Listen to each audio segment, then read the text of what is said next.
Look his face. Yeah. He's dangerous. He's special. You can like. The guy is special. Everything that could possibly be special about this guy is special. A guy like this is the type of guy that you love to watch and follow. The most special guy that I've ever come across. Hello and welcome back to the Pedram Core Sports Show. Today we are joined by a very special guest, producer of the MMA Hour and gambling connoisseur, Connor Burks. How you doing? I'm doing fantastic, man. Thank you so much for having me. It's an honor to have you on. So, starting off, how did you get the job with Ariel Helwani? Obviously, Ariel Helwani's top of the food chain when it comes to MMA media. So, what was the job process like? Yeah, so I used to work at ESPN where Ariel also used to work previously. And I worked in ESPN radio. And prior to pay-per-view cards, he would host the Ariel Helwani show or maybe a DC and Helwani from time to time. I started out being like an associate producer under the head producer, and then the head producer left, who now produces his Ringer show, one of my friends named Troy Farkas. Yeah. And then I stepped into that producer role. So that's kind of how I got to know Ariel. It wasn't a strong relationship, but we sort of became acquaintances. He knew who I was. I obviously knew who he was, being so big in the sport and in the field. And then one day, during the pandemic, the job at ESPN, I was kind of looking for a way out, and I actually got a call from Troy, who I mentioned previously, and he said, there's an opening with the job, the MMA Hour. It's a lead producer role, and I think you should apply for it. So I applied, and then, it moved fast from there. After I was living in Connecticut at the time, after 2 weeks, I was already packing up and moving to New York. And the MMA Hour is an absolutely massive show, right? Behind the scenes, obviously, it's a live show. How much rehearsal goes into it before the live show goes on? The on-air content? None. There is none, actually. Ariel prefers strongly to not do any rehearsing. Sometimes we'll start getting into like heated conversations, and he's like, hold on. Like, let's save this for the show. Obviously, we don't go over any of the questions he's going to ask the guests. Those are much more natural as well. Really, the only rehearsing we do is on the technical side. Just, to be sure, since we are a live program, we want to make sure all the technology is working. And how long before the live stream goes ahead is everyone set up? Ariel in his seat, the producers in their seats. How long before the shows that all set up?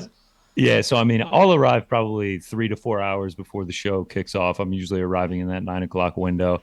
Ariel gets there around 11 to 11:30. As far as actually being in our seats, it all depends on the day. Sometimes days are way crazier than others. There's sometimes where I'm sitting down at 12:59. There's sometimes where we are about to hit the intro and Ariel is still standing outside. We're going over last minute things, and then it's like, dude, we're going live, man. You got to get back in there. It's a chaotic show, but it's a ton of fun to work on. And I believe you went to the University of Georgia, correct? Yeah, man. So you enjoying the football this season? The college team God. is killing it right now. I'm loving it. So I actually grew up a University of Georgia football fan. That's where my dad went. He had season tickets when I was young. He was there in 1980 when they won the national championship. And then when I was there, they went to a national championship my senior season, ended up losing heartbreaking fashion to Alabama, which is where my brother went. So it's a sort of in-family rivalry. We got Kirby Smart. I completely trust him. And then last year was the dream season, man. You go undefeated in the regular season. You play Alabama in the SEC championship, lose, but then bounce back and crush Michigan. And then I was actually in Indianapolis for the national championship, and to see them win a national championship for the first time in 41 years in person, it was just unbelievable. I bet on the team not only to win the national championship, but also to make it there by buying a plane ticket and a hotel in October. So I had a lot riding on them making the national title. So when they got there, it was just so special. Right now we're undefeated again, number one team in the country. It's looking like national championship or bust, but I'm ecstatic, dude. I never thought I would see this day. It was definitely one of those pessimistic fandoms where it was just like, we're never going to see a championship. We're never going to see one. We've gotten so close, but never been able to get over the hump. That's why I'm like, I'm a huge, I have a hard time following college, but I'm a huge Patriots fan. And, wow. We had the years of the success, and then these last few years, it's been like, it's almost like false hope that's been given to us. Last year we had that dramatic late season run. We get to playoffs and then we get blown out by the Bills. So, it's like I mean, welcome to reality, dude. I mean, Yeah. I'm obviously being from Georgia. I'm an Atlanta Falcons fan. You guys, took the dream away from us. You're what? You're 17 years old? Yeah, 17, yeah. 17 years old. And so you have seen 4 championships I've in your been a lifetime? fan since about 2011. So my first season was the one they lost to the Giants in the Super Bowl. So Wow. my first season, I got the immediate heartbreak. So Yeah. I mean, my whole life has been dominated by the Patriots up until just recent years. So Yeah. welcome to reality of being an NFL fan. well, now you've got Tom Brady in your division too. So it's Yeah, it's not as sweet as it looks from being a Patriots fan when you're growing up. It's really tough, and those windows close fast, man. I mean, people are, Cam Newton, like when he was on the Panthers and they had that tremendous season, but they failed to win the Super Bowl. All you heard was they'll be back, they'll be back, they'll be back. When the Falcons lost, it was like, we're not worried. We got a big Super Bowl window, and these teams never even come close to coming back, dude. It's just so tough to win Super Bowls. And yeah, dude, you guys could be in a drought for a while here. I have a feeling we might be, but on the note of Cam Newton, when he came to the Patriots, I was also given this false hope, even though he Yes. hadn't been good for the last few years. I was like, man, we've got a Pro Bowl quarterback, this is great. He's gone after a year. You always have hope with Belichick too. Like, yeah, it's exactly. just like he's going to be able to do something. But then I was in Massachusetts in the summer. I went to the training camp and I went to the preseason game against the Giants. And if you go to TJ Maxx, they have, the T-shirt jerseys? Yeah. They have the Cam Newton ones on sale for $8 in the clearance section. I mean, who would want that? I honestly wouldn't even pay No, $8 for that. I was tempted for $8. I was like, that's not a bad deal. Yeah, man. Well, yeah, it could be rough for a little bit for you guys, but Could be rough. I always say Georgia, like they paid all their debts to me by winning a title last year. Like I feel like I'm kind of just chilling, even if they don't get it done this year. Like it'll hurt, but it won't be as big as those normal letdowns. So I mean, you've gotten to see some titles. I feel like they've paid you some debts over the years. For sure. I know it's gonna be a rough period. I'm okay with it. Moving on, you mentioned betting on Georgia winning. Obviously, you're a big gambler. Do you have advice for the people who are just starting betting? For example, me coming of age, I'm about to be 18. So people entering that range and starting to gamble. Oh, for sure, man. I mean, just be careful with it. At the beginning stages, it's you can get wide-eyed and your eyes can be a lot bigger than your wallet, especially on some of these huge parlay tickets. Something that I notice with especially early stage gamblers is they love those big numbers. They love those big parlays. Like, I try to stick to 2-3 legs. I'm not afraid to put chalk in the parlay. I always, if a number is playable as a single, play it as a single. Don't parlay it up. It's funny. Like I put out picks every single week, and I used to do a thing called an air fryer parlay, just sort of as a shtick. And I bought an air fryer with the money when it finally did hit. But it was like a big parlay with a big payout, like plus 2,000, plus 3,000. And I mean, dude, it took a while to finally hit it. And I mean, you're talking like I maybe went over the time that I did it. I was like 2-20 doing them. And like every week still, someone will be like, where's the air fryer? Where's the air fryer? It's just like, you don't want that ticket, dude. Like, I know it's a big plus money, but like, you don't want that. So yeah, I mean, just be careful. Just know that the book is always going to win. Do your research. Like, don't just go blindly. Never chase. Don't bet under the influence, and just have fun with it, man. I mean, that is the biggest key. Sometimes on some of these social medias, people can get so serious and just so nasty when it comes to the gambling space. Just have fun, dude. Just be positive with it. Make jokes about it. Make shticks. Make dumb rules about it, and just have fun, because that's all it is. It's just supposed to add a little hint of fun, a little bit of action on the game. So yeah, just have fun.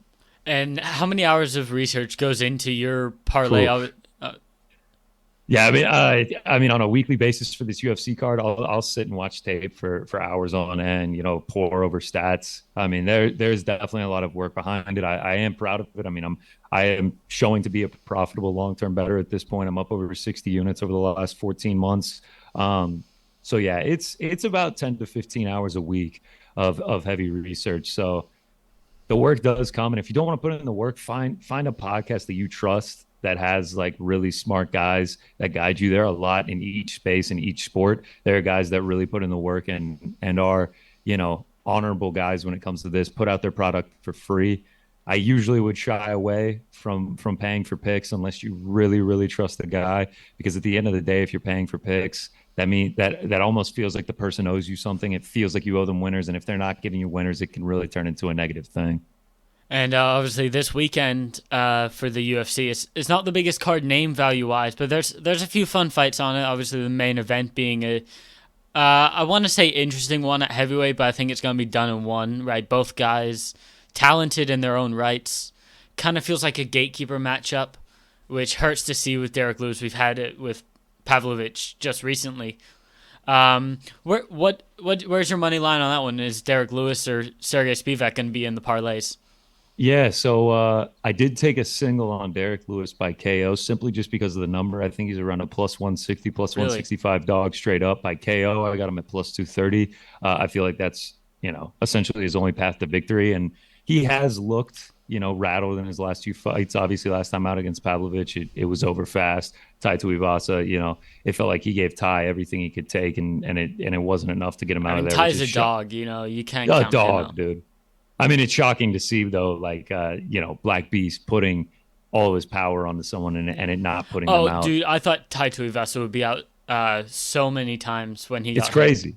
It's crazy. So here's the thing with this Spivak matchup is Pavlovich, Tai Tuivasa, those are dudes that can put you out. They can absolutely put your lights out. I mean, Pavlovich is built. Like I said this on my betting podcast. I said he's like built like someone from a Rocky movie. Like he looks like he should be against Rocky. Like he just has huge knockout power. Sergey Spivak isn't really that guy. I mean, he's dangerous. He can take you down. He can submit you. He can ground and pound you out. But all three of his knockout wins in the UFC are by ground and pound. He's not really that guy who's going to stand straight and just absolutely put you to sleep.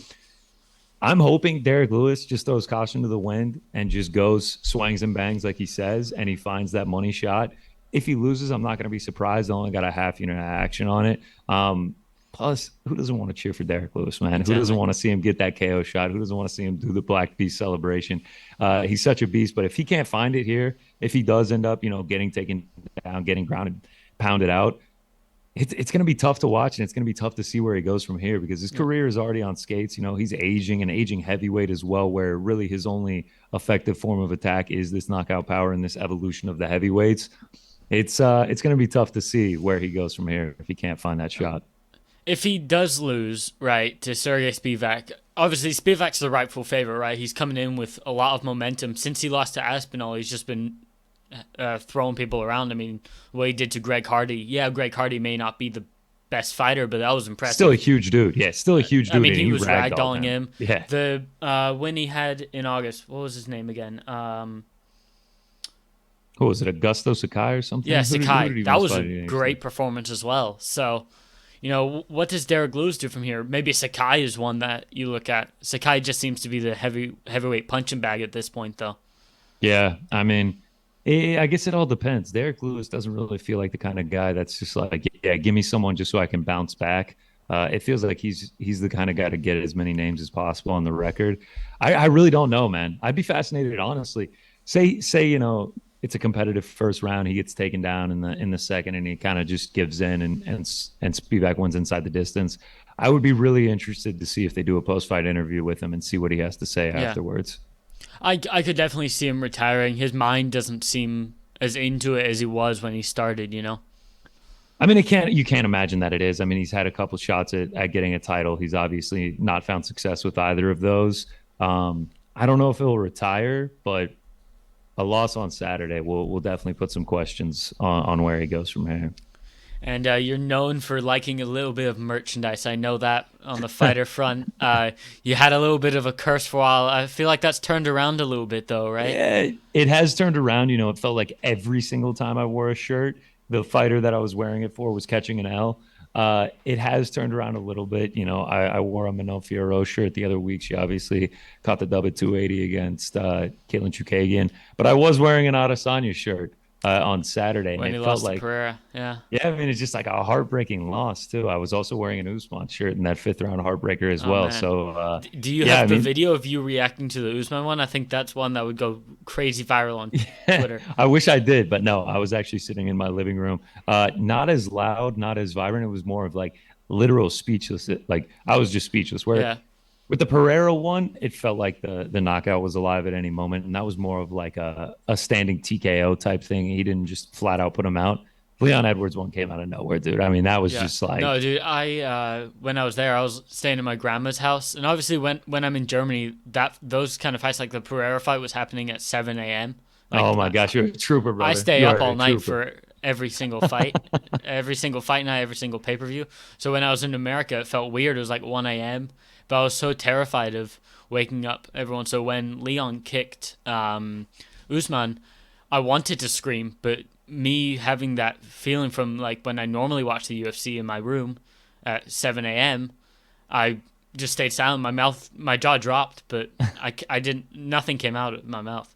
I mean, it was the most unbelievable scene, and of It's course, you crazy. know, I not only was I wearing the shirt to jinx it, I was also talking and jinxing it. I was just like, this is just what Usman does, man. Like this guy just finishes parlays. Like even when you know some people build up against him that this might be the time that he gets taken out, he just comes, he performs, he puts on a show, and he beats those expectations. And yeah, I mean, just saying all that, I jinxed it. You mentioned Germany. I obviously noticed your accent. Where all are you based from? So my mom comes from America. She was born Texas, or no, she was born in California, lived in Texas for a long time. My grandma's originally from Boston, so that's why I went there, obviously. And I was at Cage Signs. I don't know if you're familiar with Cage Signs. They're on Twitter a lot. Very fun regional promotion in Massachusetts. Check them out if you Oh haven't yes, yet. yeah. Randy Costa, that's where he got his start. Chris Moutinho was actually, I believe, a 3 weight class champion in the amateurs at Cage Titans. Yes, It was I believe it's Chris DiCarlo has a Chris podcast, and he's DiCarlo, big. exactly. Yeah, he's my Yes, friend. he's Yeah, big on Cage Titans as well, man. He's the man. I've actually talked to him before as well. yeah. But yeah, and then my dad's from Ireland, so and then it was a whole mix, and then I'm born in Scotland, so it's like a whole Wow, melting pot of everything. And then that's we moved incredible, here. dude. I've lived here for 11 years, so my accent has this weird blend. It catches on different accents all the time. Now, when you say here, are you in Boston right now? No, I'm in Germany right now. Okay, all So right. Sorry. I was Wow, no, I that's was there. crazy. I was there for August, and then flew back home. Just doing Amazing, dude. school, finishing up everything, and trying to decide where I want to go from there. How is school in Germany? Do you speak fluent German? I speak fluent German, but That's I go to an badass, dude. international school. But I work in German, so I work it's part time work. I work at a big sports store, kind of like the Dick's Sporting Goods in Europe. That's So sick, dude. That's like, I mean, I am jealous of you being able to be bilingual. I've tried to learn French a few times, and sometimes I just get too busy. But being bilingual is definitely a yeah, dream that I hope to achieve one day. I just think it is such an incredible asset. I mean, my German was only okay for many years until I started working. I worked at a restaurant, and then I got this job. So that's where my language has evolved to the next level. I always got good grades with it in school, but never So, really good speaking. like having that exposure, sort of having to be forced to speak Yeah, it is the exactly. biggest thing that helped you. That's awesome, dude. That's Hey, gonna pay if you want to dividends for you. come here, learn German. I can get you a job where I work, and then teach you German, right? Yeah, man. I'll hop on. Yeah, let me get part time at the Dick Sporting Good of Germany, and I'll get fluent Exactly. soon enough. We can do Oktoberfest and whatnot. Perfect. But back on the note of merchandise, do you have like a favorite piece of clothing you have? Like I have a load of merchandise as well. I have a few favorites. Do you have a favorite and a rare, and also a rare shirt that maybe not many people have, like a fighter? Yeah, I mean, I guess technically I have rare shirts because sometimes I'll just make designs by myself on Yeah. Photoshop and just like if a fighter doesn't have merch like a Manon Fiorot or a Jack Shore, and I'll just get it printed at a local shop here. So technically those are rare. As in terms of like other rare ones, I don't. One that is rare, a Culture Kings, which is a merchandising shop based out of Australia, did one for Israel Adesanya a few fight camps ago, and I mean it was just like the sickest shirt I've ever seen. It was just like a retro 90s. It had like the washed black denim, and like the design was just badass. I didn't get it then, and then it was literally just for that camp, sold out. Can't find it anywhere now. That's one that I would love to get. In terms of favorite, I mean, one of the first ons that I bought was a Francis Ngannou shirt when he was on the up and coming one. It's Yeah. a simple, just UFC store one. It's nothing crazy. It Yeah. just says the Predator in green. A one of one that I have that is my absolute favorite. It is a 90s Nigerian soccer jersey Yeah. with like a crazy print on it. It looks sick. And then on the back, it's number one, and the last name is Nightmare. And so I got that for Kamaru Usman. That's I mean, sweet. That's awesome. I appreciate him, man. Yeah, I mean, he's just like, That's commitment too, because those are expensive. yeah, yeah. I mean, it cost me a lot of money. So like, here's the thing: I'm not like personality wise, I'm not like the biggest Usman fan, but just like his work ethic, his drive, his composure as a champion, the way that he reacted to that most recent loss, and just like how dominant he was. It was hard not to be a fan of his on the up and coming. And he just like, once he started getting all these main events, I would just throw him in parlays and it's just be like, Usman's finishing this one, Usman's finishing this one. And he got to a stretch where he'd finished like 4 or 5 in a row. And it was after the Masvidal first one where he did all the leg stomps, all the toe stomps. And everyone that I was with was cheering for Masvidal because he's this fun knockout artist, and I'm just in there being obnoxious. I'm just like stomping my toe. I'm like, let's go, let's go. I'm cheering him on. Yeah, I'd had a few drinks that night as well. He finished another parlay. I was like, screw it, I'm doing this. I'd had the idea for a while. It was like $120, but I was like, I'll pull the trigger on it, dude. Like this is too sick to pass up. I personally own a lot of shirts. I don't know if you've ever heard of the Vintage Tea Party store. I think they're relatively new. They got Charles Oliveira to actually wear one of their shirts before. I have seen that. Yeah. Like that's the style that I love, man. Yeah. Like, give me like the big obnoxious picture with the big name, like that 90s retro style. I if love you it. go to my Instagram, I was at Bellator Milan at the end of October. I was wearing a Cheeto Vera that's shirt. sick. I was wearing a Cheeto Vera shirt. It was so sweet. I love it. I would wear it on my podcast, but I have to wear the sponsor. So, Sick, dude. I mean, that's badass that you sponsor. Here, 1 second. Let me go grab some real quick. All right, yeah.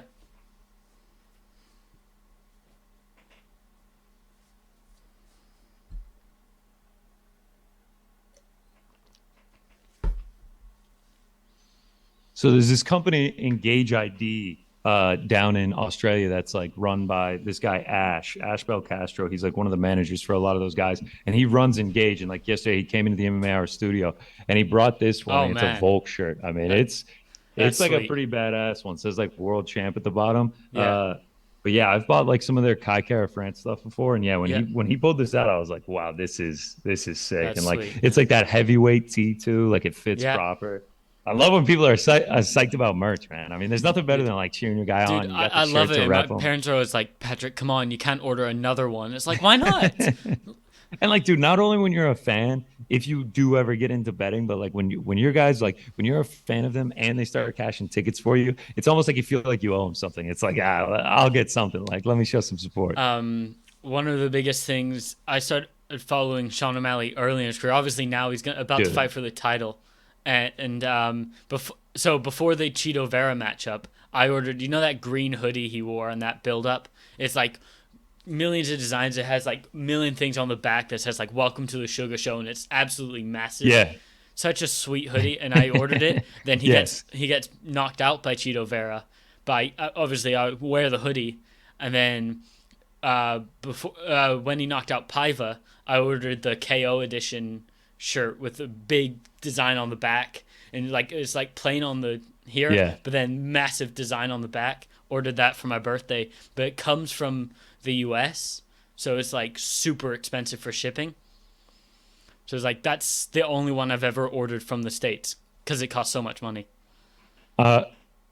So, dude, I mean, he is like literally the king of merchandising. The way that he does dude, I love different his merch stuff. for each It's of the so good. camps that he does, dude.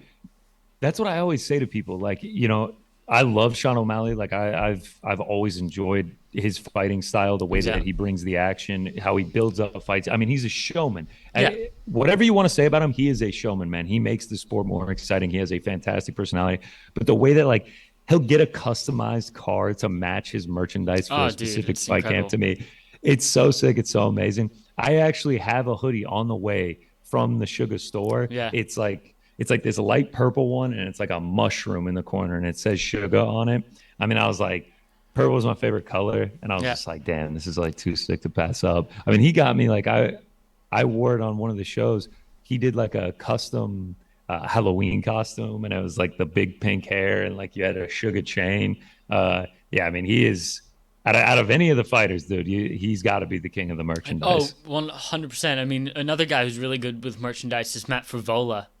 Yes, dude. The shirt with the steamroller mouthpiece is so sick. Dude, I didn't get that one. He sent me a free shirt. He sent me the white one that says Team Steam, and on the back it says Keep Rolling. And I was wearing that, and I was seeing like all the people talking about Otman Azatar in the build-up, and I was like, man, I don't want Frivola to lose. He sent me a signed picture. It's right in front of my desk. Oh, that's Yeah. badass, man. I was like, man, I really don't want Frivola to lose. Awesome guy, all action guy, and then he knocks out Otman Izatar, which was nuts. Like that was Nuts. clean. Oh, dude, it was an incredible knockout, and I'm similar to you. You know, he's kind of become this presence on MMA Twitter. You know, it Yeah. kind of feels like he's a fighter of the people, and he like really likes to mingle with the fans. So he had actually hit me up prior to the fight. You know, being like, can I get on the MMA hour? You know, this story I have with Ottman is great. You know, kind of get some build up to the fight. We had a weird week prior to 281 with the city kickboxing team coming in, Ariel doing a reunion with DC, so it wasn't able to happen. But when he got that knockout, dude, I was going absolutely insane. I hit him up immediately. I was just like, brother, you got to come in studio on Monday. I was like, I need one of those shirts too. Like, bring me one of those shirts. He didn't come in studio, but he did come on, and he promised me next time he's on, he'll be in studio. So yeah, shout out to Steamroller. That design is sick. Just before he won as well, I had photoshopped a picture of the UFC belt around his waist with the latest pictures. Dude, it's so sweet. I did a good job too. It like perfectly fits at his waist. It was. I love it. I love it. Dude. I took a picture right in front of my TV when he was getting his hand raised too. I put on my story, mentioned him on it. He's just so much fun to watch, and he's a great guy too. Like his Twitter game is amazing. Oh, it's fantastic, and I love this adoption of being such an exciting fighter. You know, kind of like putting the wrestling on the back burner and just coming out and trading. And it's especially impressive because unfortunately he has been knocked out in his career. Obviously, you know, the highlight against Terrence McKinney is not one of his. But the way he reacted to that as well, like they posted the highlight, and he posts a video of him holding up his camera like this, and just goes. Yeah, right, It's just great. The way he handles it is amazing. Yeah, the way that he handles it and the way that he's not afraid to go out there and trade. I mean, Ahmed Azater, like he has that crazy death touch knockout power. And he still was not afraid to go in there and trade, which is just badass, man. It's awesome to see him shining like this. It's funny if you go back 2 years ago when they were supposed to fight, right before Azatar and the bag accident and stuff. It felt like Steamroller was a stepping stone for Azatar, right? And then, for sure, 2 years later, they still kind of want that. You could tell they kind of wanted to use Frivola to step up Azatar, but then Frivola steals all that hype and more. Dude, yeah, and more because now he's calling out guys like Patty, win, lose, or draw. Imagine him and Patty. We need Patty back on Twitter. Just him and Patty on Twitter going back and forth. I think would be amazing.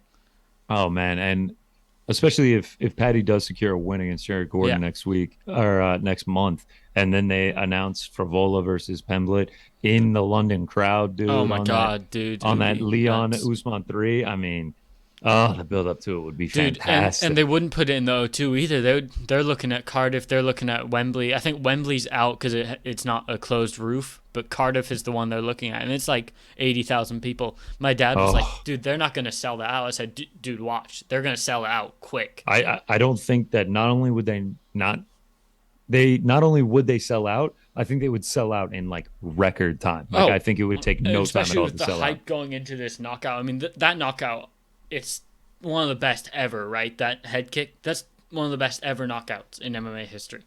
Oh my God, with not only just the knockout itself, but all of the storylines that come with it, it has to be. Especially following Leon's career. Like, I remember years ago now listening to Helwani and Leon talk, and it was when Dana was kind of stiffing him with the rankings, right? Because he wanted that Kamzat matchup. And they were matching that, and they removed Leon from the rankings because he was inactive. And then he gets the Bilal fight. That was a mess. That was a whole nother thing. And it was just repeated, like just UFC not liking him, and then he finally gets that opportunity to showcase he is a champion. And then he does it. It was a Rocky becomes story, the champion, right? I mean, yeah, and how fitting that his nickname is Rocky. I mean, a guy that's not as similar, but there are little traces in it with Arnold Allen right now. I mean, for sure. He's 2 fights away from getting a title fight at this point. I say for that card, you do Leon Usman 3 main event. Let me get Hamzat versus Colby co-main. Let me get Arnold Allen, Max Holloway as the third fight. But make it a 5-rounder. Make both of those 5-rounders. Oh my gosh, sign me up for this. It'll be the greatest card of all time. We're building the perfect card right here. Give me Patty Pimblett, Steamroller, to open the main card. Oh yeah. And then give me one more filler. I can't think of a fifth matchup right now, but I mean, we're selling the greatest card of all time in front of 80,000 people. I mean, you got to get in Chandler Cardiff for on it UFC. then, right? If he's ready. Oh my gosh, If, give me. if they can't find a British guy, stick him and Gamrot on that card. Oh. Oh my God, I was gonna say give me Chandler McGregor, but then at that point that would have to headline. That would I have mean, to it's headline like, it, yeah. Oh God, I mean that would be Chandler absolutely Dariush insane. would be a big fight too. Dude, the UFC has so many fun potential matchups. I'm so excited for the next year.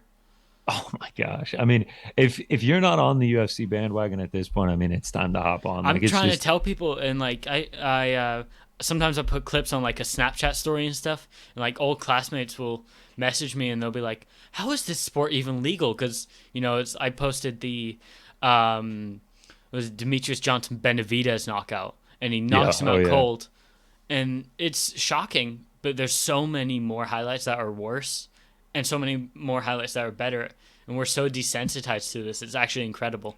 that's actually a real good point, man. Like the desensitization of it, like it's like pretty wild that like I just view it as a sport now. Like when I'm watching, it's just sport, but then it's just like, oh, these dudes are getting in like a violent fist fight. Like this is like real deal stuff. Like you could get me to go play a few plays in the NBA. Like you could even probably talk me into doing a play or two in the NFL just to say that I did. You could never get me in that octagon. Like that just is why I respect the fighters so much, whether they win, lose, or draw. The fact that they can even make that walk to the octagon, the respect is endless for them. You could never get me in there. Like it really is such an insane sport. You gotta hear me out on this one. An MMA media card, right? And you get Okamoto versus Helwani to headline it. I think that'll be That's doing a million buys. That's doing a million buys. I'll fight Bane. I'll Okay. scrap with Bane.